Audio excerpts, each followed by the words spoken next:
Hey, everybody. Thanks for coming. Thanks for being here. Josh, Craig, you guys in the audience, thank you. If you're on YouTube, we won't be, I guess we will be seeing you. Never mind. We're using StreamYard, so we're good. We're talking about goals, not goals today. We're talking about wins and I guess we will be seeing you. Never mind. We're using StreamYard, so we're good. That's a good mic. So today we're talking about essentially what happens when we have big wins. I don't know about any of you, but I know that I've gotten lazy. I've lost my hunger at some points over the last 20 years when I've had really big wins. And what I've noticed, and I truly believe that hard times create good people, strong men. There's a quote from a book called I think it's, what is it called? It's Those Who Remain, and it's hard times create strong men create good times create weak men, and weak men create hard times.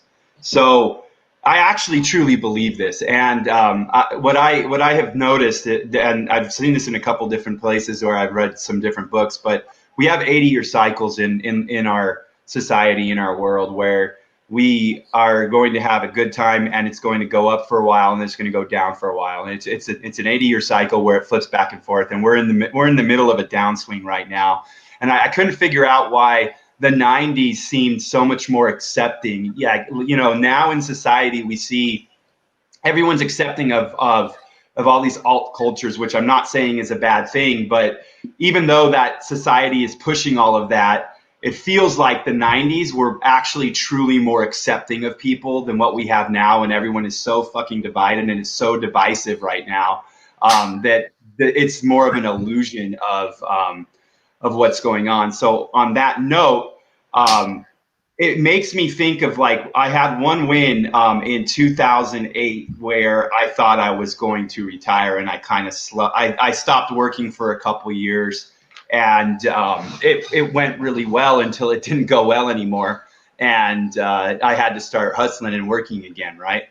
So I'm wondering, I'm noticing in my path that I have these swings. I'll bust my ass for a couple of years, 3 years, 4 years, and be at a place I like, and then just let it all freaking kind of go down again, and then it's just kind of like this sine wave, right?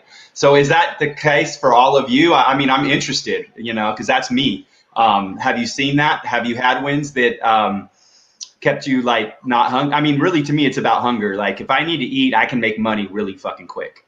If I'm not hungry, then it's just not that important to me, because I don't have the drive of, I don't want things. I want free time is what I want. That motivates me. It's my own time, right? So where are you guys at? Corey, let's start with you, bro. Oh, man. What's up, gentlemen? Fletch, Craig, good to see you guys. Thanks, Mike, and everybody who's on. That's the 100%. I think that I live where you just described, Mike, is like, I feel like there's this constant cycle where, we can look at things kind of in terms of you're spiraling, but if you flip that thing and you look at it from a different perspective, you're spiraling upward. And one of the things that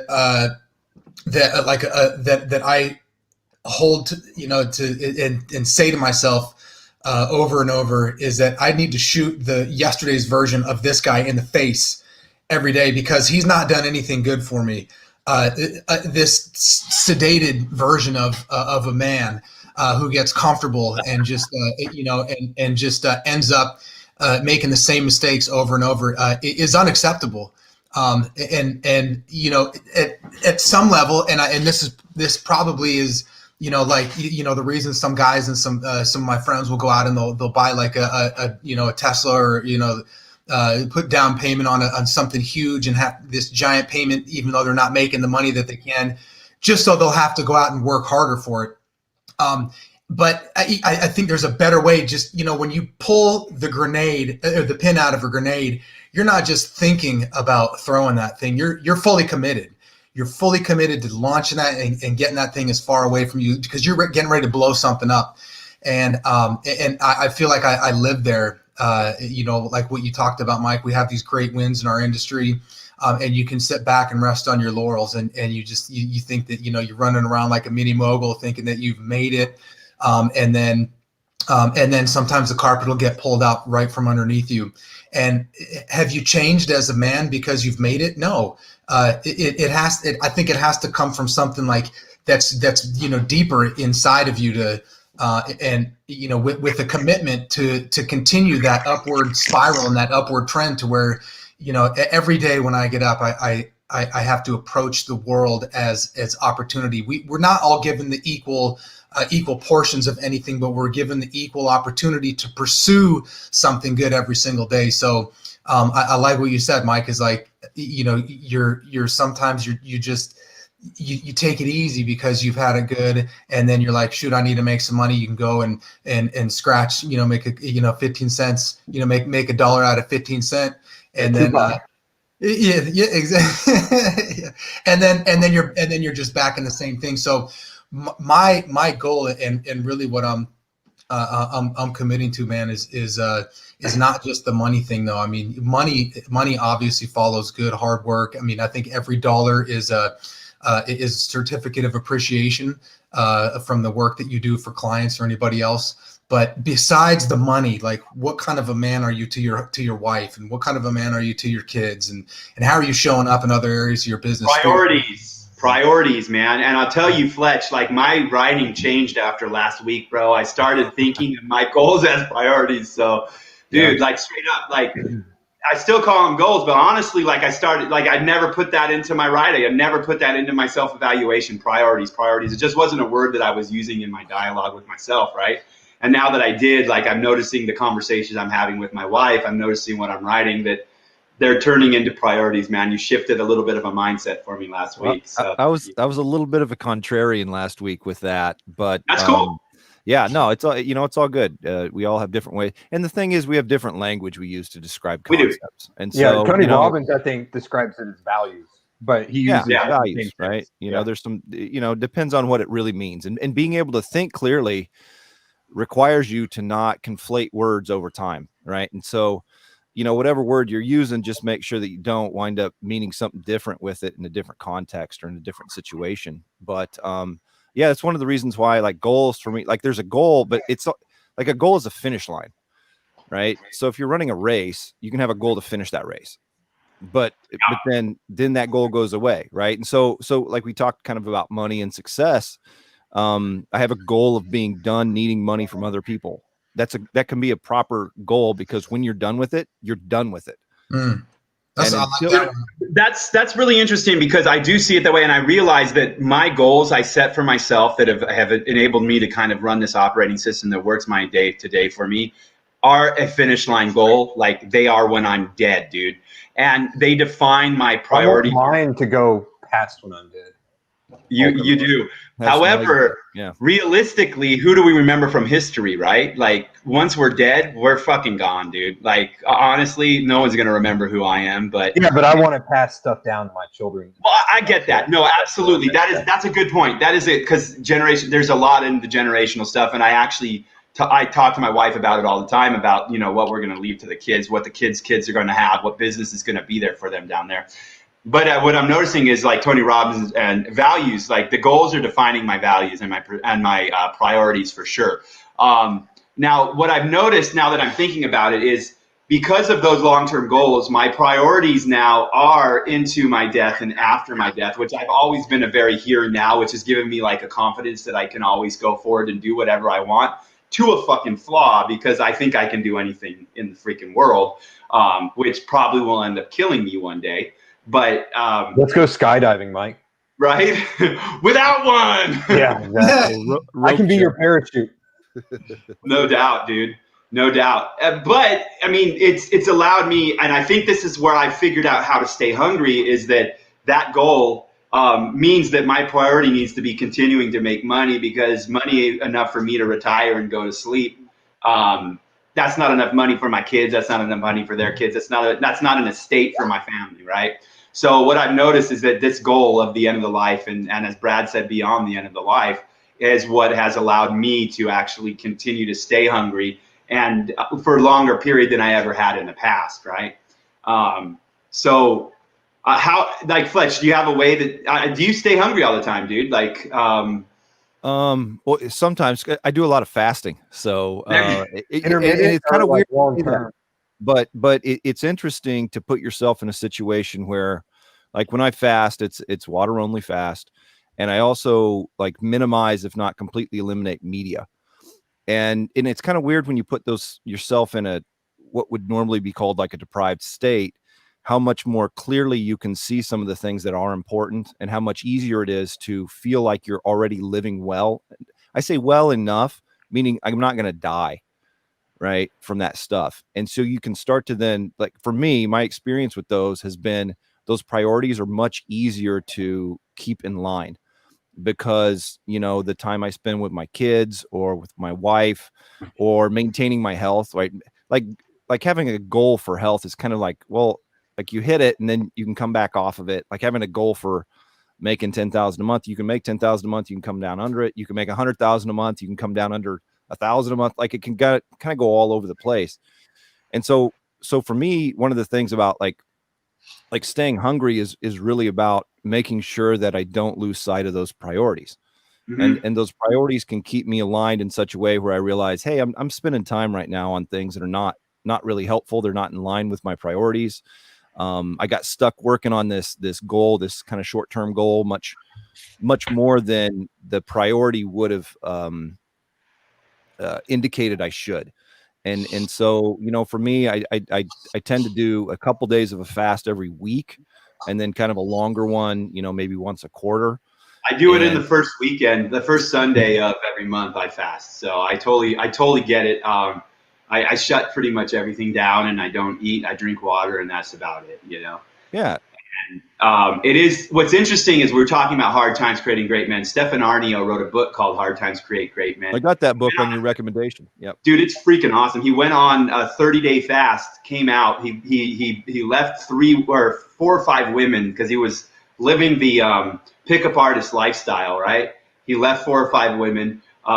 He became celibate, and he wrote freaking 3 books in a month, dude. He didn't have anything else to do. Right? No doubt, dude. He went bam, bam, bam. And I mean, those books are amazing. I mean, this guy was in music school, and he went to a Trump freaking seminar and wanted to jump into real estate, took the leap, even though everyone said it was crazy to pay the money and do it. And he made himself a freaking millionaire, started doing real estate conventions, and then wrote a bunch of books. One was like one of my favorite books.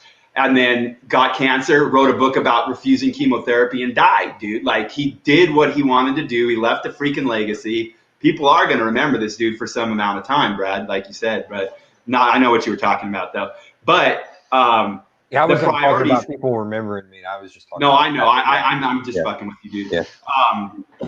The interesting thing is that I think what it comes down to is that some of the battles need to be lost for the war to be won. So I think that comes into like part of staying hungry is also knowing where not to spin your wheels, like you were saying. Like you're clearing your head and you're making sure you're not focusing on a small term goal and working on your ego necessarily. If you think of it from like a political standpoint, like just trying to win in a political stance on one thing where you have a goal of becoming president, right? But you're going to throw it all away because you're in an argument with someone on a debate and you're going a different direction and you lost sight of your actual long-term goal, and your goal of beating this guy in the debate let you go off track and you kind of screwed up that path right there. So along with staying hungry, I think part of it is, I think you're right, is clarity. I mean, Craig or Brad or Corey, do you guys have any processes that you use to kind of clear your head and stay clear when it comes to staying hungry like that? Like flying used to help. I mean, I used to love to like fly because I would, just get rid of everything. Driving helps, just like quiet car. You can clear your head, stuff like that. Yeah, but that's about it. What about you, Craig? You got any freaking things you do? Like, what do you do on the side, man? What do you do when you're not working? I think it's just about having that balance, to be honest. Like working from like 9 to 5 or whatever, and then spending time, with the family or playing my PlayStation or whatever it's going to be at night to switch off. Just, you've got to have that time away. And I think guys like yourself, and I've been there, and I'm pretty sure all of us have been there, burnout, you make so much money after 2 years, you're just fucking dead on your feet because you're not working smart. You weren't a trained businessman. You were just pissing in the wind. And how we get better is, this is our apprenticeship. We make these mistakes. We go up, make money, lose it, go up. But I think it also, a big thing is surrounding myself with successful people. And that's the hardest part, I think. Yeah. In the UK, we've got quite a small community that are all friends, like Dooley, Gary Wilson, and a whole bunch of other people. And these guys kind of keep you going as well. I think, we all joke with each other, like who's got the best car, who's got the best watch, who's got this, who's got that. And that makes you say, oh, fuck this, I'm going to fucking beat him. He's running around in, say, 100 grand car, and you're like, and hats off to him and all of that stuff. But it makes you determined to be, well, in my nature anyway, I've got this horrible where if I see Mike Pierce, for example, becoming the painting champion of the world, I want to be the painting champion of the world. I want to fucking beat his ass at that shit. And whether Craig's gonna show up next week with like paint all over his fucking face. He's like, yeah, let's do like a kiss montage. Oh, that would all be of cool. us. Yeah, that'd be kind of fun. But who's gonna be Gene? I'll go that route. Who cares? I surround myself with airbrushes, bro. Dripping everywhere. Yeah, I said keep them in water so they don't get clogged, man. Oh, yeah, well, that makes sense. I wouldn't know that since I haven't watched any of your painting videos. Kenny Boucher, he told me that. He's a painter. Yeah, right. He's a commissioned painter. Dude, this guy, he's a badass, man. He's a commissioned painter for the last like 10, 12 years out of it. He's in Hollywood right now. He maintains a freaking amazing stream schedule on Twitch. Kills YouTube, and dude, the guy can kill an algorithm too, man. It's kind of crazy because he's like smashing Amazon right now for his partner's book she wrote, right? And I'd like to figure out, like, I think that like he loves to paint. Like I've talked to him, like he's like me, dude. I like, if I go to my room, I take a paintbrush and a freaking miniature, and I just sit there and paint that shit, dude. And that actually, talking about balance and talking about being in the car and downtime, that's like yoga to me. That's like meditation. Like just watching the color lay down, dude. Like it clears my head and it lets me think. And usually after that, I'll be up for 3 hours on my phone under the freaking blanket, trying not to wake my wife up, And what are you doing on your phone for 3 hours? It doesn't take that long. Like, working. It takes me a while, bro. It takes me a while, dude. Yeah. But I think balance, I think without balance, there's absolutely no way to stay hungry long term. At least for me. Like, I know that if I don't balance, like, it will get to the point where I'll end up being dead. Like, for me, it'll drive me to drink. It'll drive me to drugs. It'll drive me to freaking go crazy, dude. Like, that's why I hit the bag so much. Right.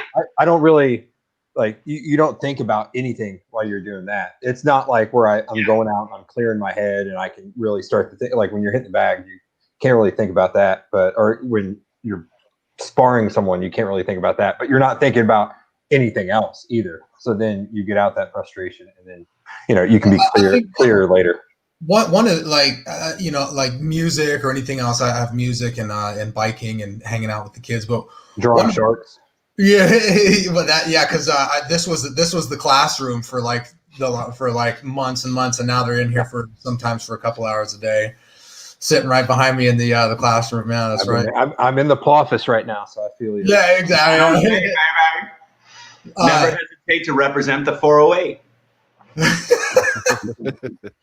But I mean, I think like the daily routine, that if you structure your daily routine to make room for yourself, like in different aspects, like your mind, like your spirituality, your reading, your fitness and everything, then I don't think you have to work so hard at decompressing, because you've already baked it into your routine. But then it's like when the routine finally becomes something that's so routine that you feel like you have not changed. It hasn't done its job for you. Like, I get up at 5:30 and I have the first hour of the day to myself. I go through a ritual. But once I found that I don't feel any different on the other end of it, like I should be, or like I used to, you got to switch it up. And what about incorporating learning into your routine? Do you think that would help? I know Well, you. I'm sure you do. 100%, You like, read. yeah, it's like that. That's part of it. It's like learning, like reading 10 pages, and then extrapolate. 10 pages. That would take me an hour. Well, they're picture books, Brad. Oh well, So- that pop up. Mike's under the covers, looking at picture books with a flashlight. I just didn't know I did. Little Winnie the Pooh. Yeah. Yeah, that's it. That's some deep stuff, man. Did Winnie you can see get deep. Winnie the Pooh? That's how he dresses, with just the shirt, no pants. Yeah. when he's Just under Donald the Duck seat. style. Yeah. Donald Duck style. That's what I'm all doing of us right now. are. With the None of red us have shirt. pants on. Yeah, don't- Dude, I sing that song stand to up. my kids at night, dude. Christopher Robin. Yeah. That one, that old ass song? Christopher Robin and I walked along under honey jar lit up by the moon. Like, dude, this shit, that song is actually really deep, dude. I'll go on a tangent. Oh, They I- just act- There's a act book like they're called The asleep, Tao so- of Pooh. Yeah. And Yeah. it's the Tao, the way, right? It's it's some pretty good stuff in there. So I read it a couple years ago, maybe, but might be worth checking out. Yeah. Reminds me of Corey's squatty potty. Yeah. That commercial, bro. That commercial, the That's a squatty good potty. commercial. Both of them, yeah. But I mean, Like, so hey, a second, Mike. One of the things you kind of brought up, right? We're talking about like how we feel on the other end. Like one of the things that comes from like doing a fast or eliminating media for a while is that you have made a decision to cut ways out of your life that you would typically dissipate that tension, right? You dissipate, like good feelings come from some measure of like progress, of feeling progress. And so it's like, if I'm bored, I can flip on the television and I can feel like, oh, I'm not bored anymore, right? Or if I'm, bored and I grab some Doritos or something, it's like, now I'm not bored anymore. Right. Or I can do any number of things. And when you really just say, hey, I'm not going to do any of those things that are the quick fix to get myself feeling good, like right now, it just becomes different because you can apply yourself in a way that you're going to be working toward actually building something that puts you in a better place, that gets you a new building block, that where you can get fully immersed and say, okay, now I understand algorithms more properly, or I understand painting more properly. You've got to be able to get immersed far enough to get something actually established that's built that does put you in a better place. You can always come back to it later, right? But when we're constantly kind of dissipating that tension with other things, right, other activities or other things we ingest, whether it's media or food or alcohol or drugs or whatever it might be, right? That's kind of one of the reasons that very often people who have some sort of an addiction or a proclivity to watch a lot of TV or to, eat a lot of food that maybe not, helpful, it tends to dissipate the energy they can use in other, more focused areas of their life to create Absolutely. these building blocks that can really stack over time and put you in a better place. And why does somebody end up right there, Fletcher? I mean, is that Craig again? I don't go again, sorry, man. Somebody's vibrator just went off. Somebody's trying to dissipate that tension right now. It's I don't like know. not another teen movie, But but it's because I think a lot of times is that you're trying to numb something when you look to those things, and a lot of that for me comes because I of a lack of clarity on what to do for the day. Like there's no hard hardcore discipline that's involved on the days when I feel like that is. I feel like that's a lot of internet marketers, because I mean, especially if you've got your stream set up, You can get pretty then you don't comfortable have to pretty worry quickly. about it. Yeah. Yeah.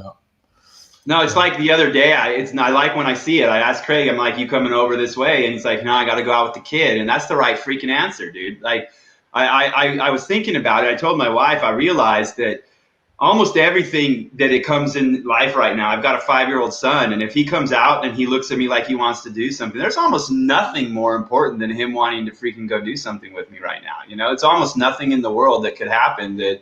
I was watching the Grinch musical right before this. Yeah. That's a great. I watched it last night with the family, dude. I got it recorded, dude, for next year too. Yeah, I recorded it because it came out at 8, so they're pretty much in bed by then. So, but if you think about it, man, like I screwed up. Like my daughters are a little bit older. One of them's 12, and I missed a lot of cool years with her that I could have had because I was focused on other things. Well, daughters aren't as fun, so I mean, there you go. Until she was, when I stopped working for a couple of years, like from the time she was born till she was 2.5, like I spent every day with her at the zoo, and then I lost sight of it for a while. I mean, like 10 years, dude. It's hard when they get in school and everything too. So your boy's not in school yet, right? No, he is in kindergarten. Actually, he goes 4 days a week out here because we only. Oh, he's in kindergarten this year? I didn't know that. Yeah, he is. Yeah, he's in kindergarten. But a year ago, that dude, he came home. He stole the. He was supposed to make a card for this old person's home, and he snuck it home to give to me instead, dude. And a year ago, like, he would have gave that to mom or not brought it home because, like, I was too focused on other shit and I wouldn't pay attention. When he came, he's like, "Hey, let's go do this." And let me give it to this old person. So long, he's going to want to hold my hand. Here you go, Gramps. Right? No doubt, dude. No doubt. But I realized, and that goes back to the balance thing, man, is that literally if I just drop if I have the priorities set correctly, and then I can drop stuff right away and then be back to it in a little bit, and life just works a lot better for everyone around me. Well, think about this. Like, okay, your 5-year-old son or your 8-year-old daughter come into like, our kids are the same age, Mike. They come to the office and they want to talk to you about something or show you something. Think to yourself, when they're 16, how much am I going to wish that they would just knock on my door and come and want to talk with me? So when they're 16, I don't know if you want to know at that point. Right. But, so yeah, it's wise to be able to, stop what you're doing and because you don't want the ghost of Christmas past to come up and show you a highlight of you saying, "No, I got some important work to do right now. Go play outside by yourself." Right. That would be a nightmare. Well, they call me on my bluff. They said, "You don't have any important work." I was like, "Yeah, you're right." No, exactly, dude. So tell me what's important to you, Dad. Let me check you on this. No doubt, dude. I'm waiting for it. Those kids I have are smart as shit. They scare me, dude. Mine are smart in different ways. It's crazy how different they are. Oh, mine wears a bucket on his head and runs into the wall. Don't get me wrong, dude. Well, I get that from you. That no shit. Yeah. We do it together. Modeling it's behavior. Father Sunday. Yeah. Dude, he comes up to me. It's Sunday. He goes, "Hey, Dad, what about a Father Sunday?" Because it's Sunday, dude. I started dying, dude. That's pretty funny. It was funny, man. He's a sneaky dude. He's hard to handle, though. I'll tell you that, man. That kid is just like his dad, which scares the shit out of me. Yeah. Have you ever met his dad? No. It scares me, bro. She won't introduce you. Oh man, Corey, you how are you maintaining with all the new hires, dude? Is it going smoothly? Like, so how are you handling that on a personal? Like, has your hours popped up because you're hiring? Because that's what I wonder when someone starts to change their business or expand their business, is how they're handling that with everything else and the balance of family and all that. Well, I think it's more a matter of I know what I have to do. It's a matter of actually doing it. And I think that's everybody in business, is you know what you have to do. If you want to get things to the next level, you got to think differently. You got to act differently. You got to do different things in business. So, just back to the analogy of pulling a pin on a grenade, like that's what hiring people is. When you haven't made any hires and you don't have a team to manage. What's up with you and bombs, dude? You set Craig got mad when we started bringing out guns. True. So they have a lot of bombs. I missed that one. I could have played. I could have played too. Not mad. I didn't go mad. I was just really fucking jealous. Like, we ain't allowed that shit here, man. So well, get out here, Craig. We'll 10, Mike. No, you are coming out this year, dude. We're going shooting. We're gonna go on the river. You got to bring that boy out. We got to have some fun, dude. Yeah. But I'll be there. So back to your hiring and your process right now. How's it rolling? It's rolling good. I mean, and the thing is like, when you I'm hiring right now for people just, that are doing outreach, cold calling, and we're poking holes in different industries where I know that there's money. One of them that I was like, man, okay, this is going to be a freaking great moving forward industry. As morbid as it sounds, these guys are experiencing this huge increase in business. I'm going to reach out and start marketing to funeral homes. So, that seemed like a good business. Yeah. So that seemed like the right, COVID proof, an industry to go after right now. It's true. We did. We had the script wrote out, had landing pages, had everything was good. And, with veteran, dialers, and they're just like, doing their job. And we tried to poke holes in this black box for like, for about a couple weeks. There was like, 500-600 calls. They set 2 appointments. And they're like, I've never had an industry, this hardcore. So I'd listen to the calls, and I'm like, yeah, you legit, that you can't get in touch with the decision maker. And then the 2 appointments that they did schedule, one of them was just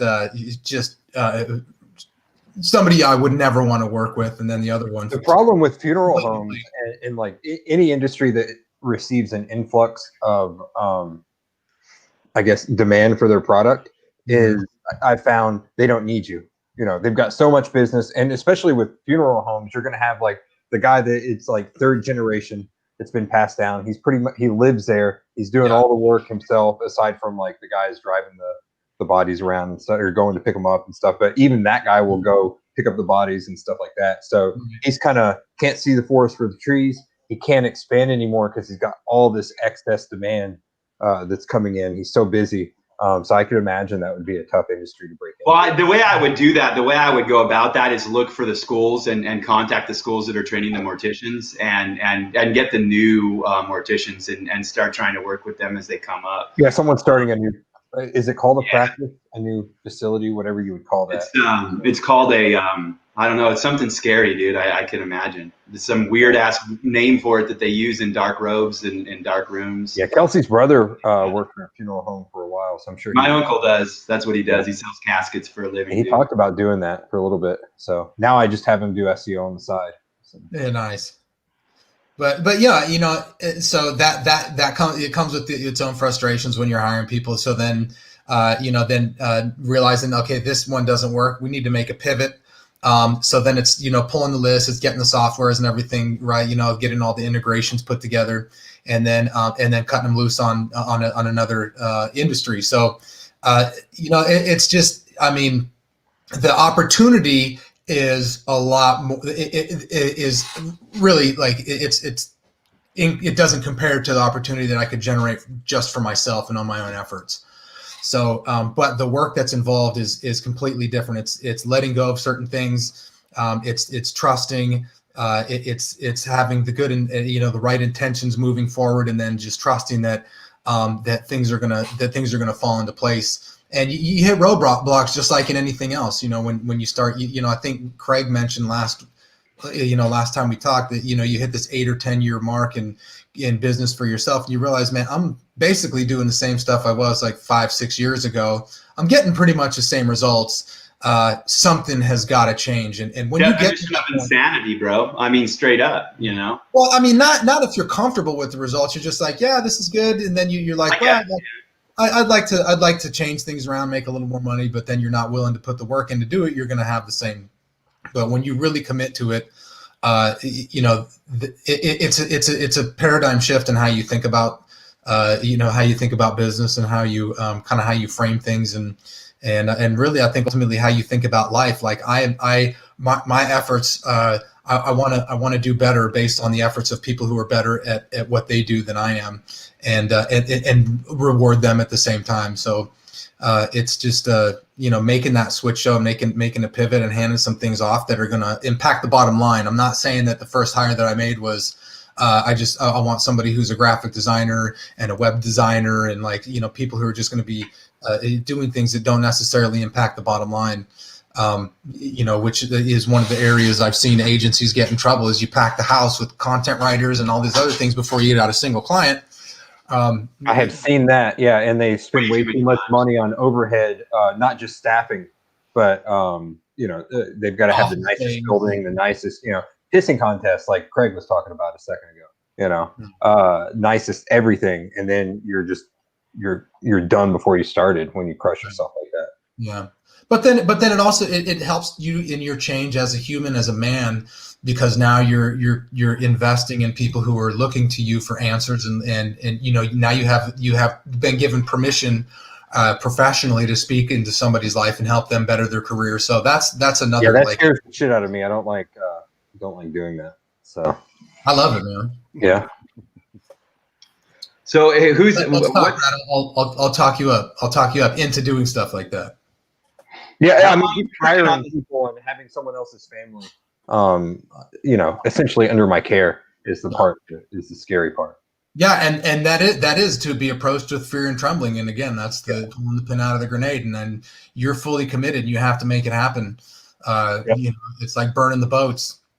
That's the only time it gets scary for me is when someone's relying on the fact that, like literally having staff. I'm not a big fan of it. Yeah.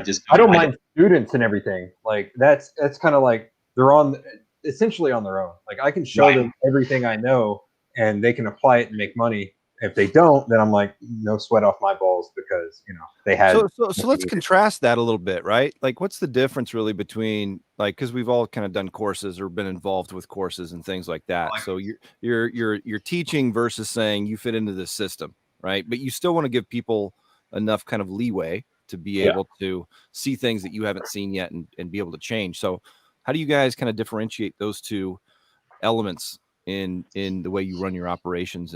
For me, I know Brad, like I don't worry about Brad. Like this is the difference between having staff and having a partner. I have the confidence when I don't. Brad can make his own freaking money without me, right? He can do that. If I have staff, they're reliant on the business to move forward, to continue to eat. And I don't like people other than my family and those close to me relying on me. For some reason, I'm not a big fan of it. I think it's the difference between someone that is entrepreneurial versus someone who's not, too. Because someone who's not will work for you. Someone who is, they're going to grow and hopefully flourish. And even if they're working for you at the moment, they're going to grow, flourish, and then eventually leave. You know? And that's what I did with my job out of college. I got to the point where I'm like, I'm making more money on the side. You're looking to sell the business. I'm not, no fault of yours, but I'm not getting a cut of that or anything like that. So I think it's time for me to piece out whether you sell it or not, because I need to expand. So when you're looking at other people or yourself, right?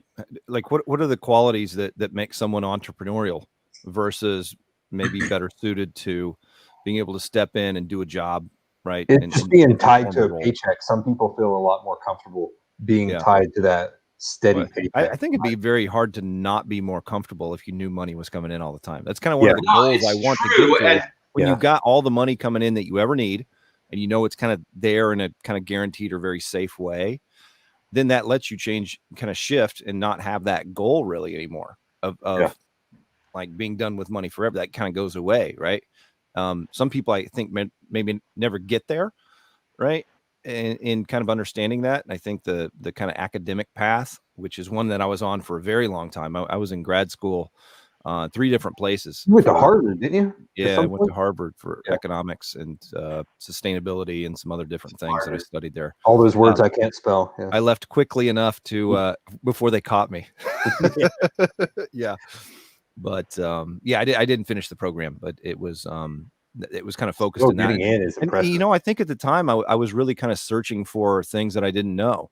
And I reached an impasse in my life where I'd been involved with renewable energy development, and I'd built software that helped development companies locate wind farms and understand the feasibility there and be able to do some stuff. And I was doing geographic information systems at the time. That was one of the programs I went to graduate school to understand and learn. And so I had kind of a goal, like, okay, I'm going to go do this. I like maps. I like technology, not that I'm overly technical, but I kind of fell into an industry and those opportunities. And I had no idea that those would come back around and help me understand maps. Maps were not in existence at the time, like search maps, right? Right. And things like that. But that kind of laid the foundation. And so like in kind of one way I've kind of, I won't say meandered, but I poked around a lot more and a lot longer than a lot of the people I knew growing up and that I knew when, I was young and in school. They kind of were like, I'm going to get done with school. I'm going to get a good job. And then now I'm set. Now I'm just going to work that job until the end of my career. And you said something really interesting, Fletch. And here's the thing. This is how I differentiate someone who's an entrepreneur versus someone who is an employee. The experts are employees, skill stackers, people that explore, people that love to learn, people that want additional skills, that want to add things on, that aren't the best at anything, but they're better than most at a ton of shit. tend to be the ones that are entrepreneurial. And that's also the reason why I tended to hire people from the Philippines versus other countries, because their culture is less entrepreneurial than other cultures. And what I have noticed is that certain cultures breed these types of things. So I think that the American culture for a long time bred entrepreneurs, but in the 30s, and it started back in the 30s when we changed from a classical school system into what we have now, which is a place to kind of keep people down from wanting to be something beyond the factory worker. And I'm sorry if that pisses anyone off, but this is what I've seen over the last 20 years is that the college route, the education, like you said, the educational route, it gears people towards working for other people, either working in the educational system or working for other people. And that's why we don't have to get a job, essentially. Right. Well, we don't have a vast majority of people want. I feel like, yeah. We don't have. I know that if in high school, if there was an apprenticeship-based program, that I wouldn't have gone and got high every day in high school. I would have passed it, because when I did my schoolwork, I was a straight A student, but I failed everything and tested out because it was boring as shit. And I'm just going to say that that's what I've really noticed, is that those that love to learn, they're the ones that can come to me and understand anything I talk to them about. Like everyone in here, I that has the same kind of brain. It's not always the same chemicals that are different than other people. Like Brad's more freaking serotonin than I am. I'm more dopamine and shit. But it is definitely a trait that I've seen, is that the experts that don't branch out tend to work for other people. And that's good for us, because like Corey said, we want to hire people that are better than us. Like that's our engineers, doctor, anything like that. Where it's highly educated, you're gonna typically have a job, unless you've got that gene somehow and you become an entrepreneur. Like I know engineers that have branched out and they've been happy as entrepreneurs, but I know a ton more engineers that would much prefer to put in their time, go home, and just veg out. My great grandfather, go ahead. I was just, there was a quote that popped up someplace on social. I was on social media responding to a bunch of people that were that wanted to get on my list for a webinar that I'm running. But so I was on there, and I try not to scroll through the feed that much. But there was a good quote I saw this morning that was from, like, I think it was Henry Ford, but it could have been someone else. And I think a lot of those kind of industrial magnates and entrepreneurs kind of would have said something similar, which is, I would rather make 1% from each of 100 people than 100% off my own effort. Yeah. Hell yes. Yeah. And that, I think, is, there's somehow, that's, you have to be personally responsible for what you're doing and what you're putting together. But there's something between, like, oh, I'm going to work and I'm going to earn what I make. And I think I don't know if anybody saw that Jean-Claude Van Damme ad where he was on the two buses and they started like kind of going apart, and he kind of was doing the splits between them. And I think I oscillate back and forth between, that kind of feeling of needing to be 100% responsible, at the same time knowing that in order to have a greater impact and to do more and to create some of the things I want in my life, like some time freedom and things like that, I really need to put systems in place and kind of procedures and processes in place so that other people can make money based on what I know and what I have a tendency or proclivity or curiosity toward figuring out. And there's something in that those kind of differences that I think tends to lend itself well toward people who don't want to have a job, right? It's been a long time since I drew a W-2. And that only occurred for, I think, maybe 2 years of my life, 3. Oh, no, more than that. Because I was a park ranger, worked for the government for a little while, but it was seasonal work. So I knew that it only was going to last 4 months, and I'd catch it next summer. Fun work, really fun work. Got to be on the river and on trails all the time and carry a gun and all sorts of things. And people didn't look at me weird when I carried a gun. They looked at me weird. Corey, were you a river guide? Who the hell was a river guide? There was someone else that was a river guide that I know. No, that wasn't me, man. No, that was freaking Jordan. Jordan was a river guide. Pierce? Oh, okay. Yeah, Jordan Pierce. Jordan's done a lot of stuff, I feel like. Yeah. No, Anyway, a it's little side note, but there's some kind of things that like No, that's good. I'm on these No. things, and I tend to ask more questions than I want to like kind of spit things I absolutely know because I'm What I so got from curious. what you just said, Fletch, was make room in your company for somebody who's good at what they do to make money, but let them make money for your company, and then you absolutely. work off their efforts. So I appreciate, like, I 100%, like, I've got my Fletch notebook down over here, so I wrote this. But that's a good way to boil it down, is that, everybody who's in business for themselves um, has opportunity to give an opportunity to somebody else to make money doing what they're really good at while they're making money off of their efforts. And that's the overcoming the fear of bringing somebody on that this is actually going to cost me too much money. Well, if they're not working out and they're not impacting the bottom line and they're not doing what they're we're hired to do, you let them go. And so that's the beauty of at will hire. It sucks and it's never fun, but that's that's ultimately you that's how you vote with your employment, who you offer employment to. So if somebody, to be able to do what you're doing, Corey, I would have to hire a manager to do everything that you're doing right now, because it's just not me. I don't want to take the time to hold a hand. Like, I don't like working with hands that have to be held, except for my own kids and my own family. I always hold Brad's hand, but it's just out of pleasure, not because he looks so small. Take windy walks together. Yeah. right. No, we do through Like father and son. If we're far enough away from someone, they're like, "Oh, look at that father," because of the height difference. But but I truly believe that, like, I'm a different personality type than somebody that I've hired in the past, and I also believe that we learn from everybody around us all the time.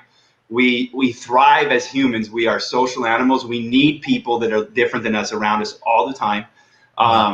We can't grow unless I have that expert next to me, or that Brad or Corey or Fletch or Craig next to me. And I've even watched, like, my uncles and my grandfather. My grandfather was an engineer on the Viking. He designed the Viking space shuttle. My uncle was like one of the first laser researchers for the Defense Department. And they, even though they were experts in their field, they had that gene, and they literally, like, were doing other things all the time. My great grandfather is one of the foremost experts in certain maths. And he invented some of these maths for the most part. And addition? no, dude, because I can't do Subtraction. It's always subtraction, man. Dude, my mom always told me math was a game, and it's like, dude, my kids come in. I didn't pass freaking. I never passed. Like, in 7th grade, I never went beyond that math class, dude. Like, straight up pre-algebra, I never went further. I fucking hated it, but I use it all the time. Like, you minus a negative, it gets confusing. Yeah. Dude, it gets bad, bro. No, like, I can't stand math problems, but if it has to do with making money, I'll sit down and figure out whatever the hell I have to work out. Like, it just. Like a question I've got. Right. What's that? So a question I've got. So, like, with Craig. So, like, I know, Mike and Brad have been involved with, like, training courses, right? And they work in partnership, and they hire, like, outsourcers, and they have some things that they do. Craig, you do a lot of training as well, but do you also have employees? Do you have people that are direct reports to you that you manage on a daily basis? Yeah. So I previously had an agency, but whilst shutting that stuff down, I kept 6 people who form the team that I've currently got today, who basically manage the projects that I work on day to day, my own money websites and stuff like that. So I've got a content writer, a developer, I've got a sales guy, I have got what else have I got? Admin, I've got a videographer, and shit like that. So I need all of that stuff to be able to do what I do whilst getting that balance right. So people say to me, Craig, you're fucking super busy. You're always doing this, that, and the next thing. I'm not really. It takes me an hour to shoot some videos, toss them over to the videographer who will do all our shit, and then add them onto YouTube for me. And then I just simply go and press go live, or make it public or whatever. So I think, for me, having been, beaten to the ground and had anxiety and stress of running an agency, I now make sure that pretty much all of the grunt work is outsourced. And, you know, again, when I'm recording courses, I have people who will talk to people who send in emails. I don't get involved at all. All I do is record, and stick to what I'm good at. I don't want to invoice people, or, you know, we do one-on-one training courses. We do all sorts of stuff. People come into the office, or we go to their office, you know, wherever they want. And I've got a guy who sells that, manages the client and all that shit, because I just don't have the fucking time or the patience to sit there talking shit on the phone. Yeah, I'm better than this guy and all that stuff. My business partner on that side will do all of that stuff. I don't have to do fuck all. I just get told in the morning, you're going here, you're going there, or do this or do that. And there's good structure there, and I can work efficiently. And I'm the type of guy who'll just sit down, blast it out, and then I'll fuck off for the day and chill out. Yeah, I think there's a lot of what I guess I feel like doing that I've kind of had to find some partners and some people that can support me setting and doing a training video, or doing like understanding marketing, which is like a lot of it's about relationship and creating kind of some distinctions in people's minds. Like there's some education involved with it. And just like personally, that's what I would rather do all the time. And it's taken me a while now to understand that, you know, I kind of fell into a great situation, operational, great stuff in place with OMG machines that I just got to kind of do the stuff that I was really good at. And I didn't have to have figured out all of these other things that are necessary to make the whole organization and operation go. Right. And, you know, as that ended in like 2019, the end of 2019, it's kind of like, okay, well now, you know, I had my agency, but my agency was it was real amorphous. I had guys, and I had like 5 people working for me in an office. But I realized that what I was doing with that situation was really, I was trying to help them be entrepreneurial, and there really weren't any entrepreneurs that I'd brought on staff. They were right, friends, there were people I was fond of, and I wanted to be around them. And it's like, hey, all right, guys, you know, I did my 4 videos this morning before you guys woke up, and they're out there going live. So what do you guys got cooking? They're like, well, I don't know. Tell us. You know, it's like, oh, well, this doesn't really work that well. You know, but it took me a long time because I was kind of blind to it. And, you know, it was just, you know, one of those things where we were ranking well enough and we had enough leads, but it was really because I was out there doing things that developed relationships and helped people understand what we could help them with, that kind of kept the calls coming in. And I was like, oh, we'll figure it out over time. And what I figured out over time was I needed a completely different kind of business model or approach to understand. So are you not running the agency anymore now? Yeah, no, I've got 2 different ones actually. I've got Search Explosion still, and then I'm partners with Mike Hayden, that you guys know, as well as Glenn Ingram. I think I knew about Glenn. Is Hayden included in the Glenn stuff as well? Yeah, Glenn and Mike and I are partners in Web Alley, which is that Mike from Australia? Perth, Australia. Yeah, that's what I thought. Okay. Yeah, from Perth. Yeah. Gotcha. So that's nice because, you know, he can be a developer. He also has a law degree. He loves that shit.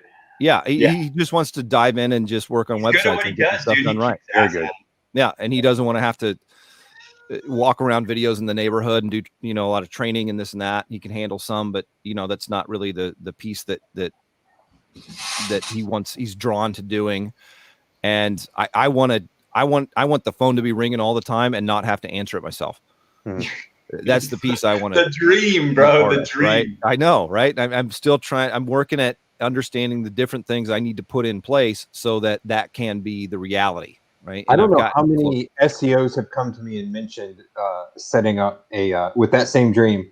Come to me and mentioned setting up a call center. Everyone wants to set up a fucking boiler room call center. We're going to help people with that soon this year, bro. Coming up. That's what I hear. As long as someone else can put the call center together, I'm fine. You know, but yeah. On that note, honestly, I'm super freaking excited with the case studies and the testing we're doing with the software, because it literally. You're tweaking it right now, right? Yeah, dude, it's literally taking care of all call issues. It's taking care of all PPC issues. Like, it's taking care of absolutely everything. With Corey, I got to get you talking to Robert, dude, because I think that I want to talk to you really quick here, actually. Not today. I got to go talk to my money guy after this because I need another loan. But You know me, I need loans all the time, baby. Don't make You're no payday money. guy, huh? Yeah, right. My payday guy. No, I need to refi. I need this. Dude, I'm still on a building loan on this building, so it's like it's the You percentage. break it out. So I'm going in to restructure and shit. But Tell them you're going to default, and then they'll, I told them I was going to pay it off, and they're like, "Well, we'll restructure it." And no, I'm not even joking, dude. Like that's what happened. Like I said, my wife doesn't want to pay this percentage, dude. And we'll pay it off. And he's like, well, I think they'll drop it down for you. I'm like, yeah, They fucking better. I'll pay it off. But no, it is already 11:56. Craig has some cool shit coming out in January. What are you doing in January, dude? So I'm launching a full-on digital marketing course for free.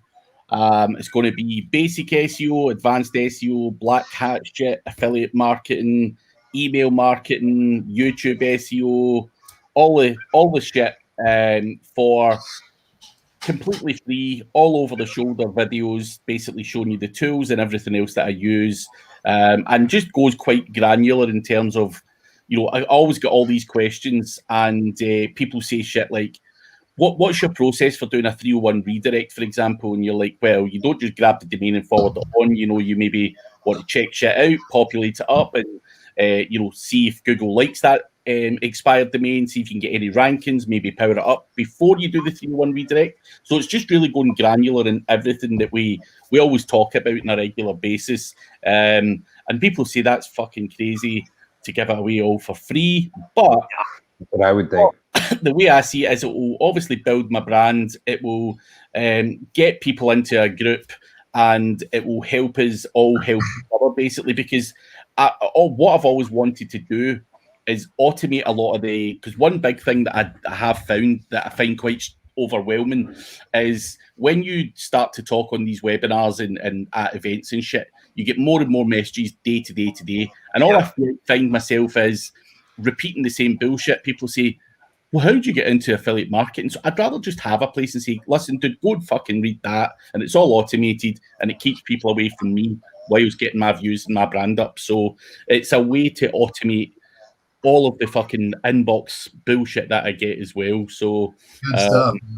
I already signed up, Craig. I saw your ad this morning. And so you spent a little dollars. You got somebody on your list to join that course. Yeah. Cheers. I appreciate I want to it. learn the black hat stuff.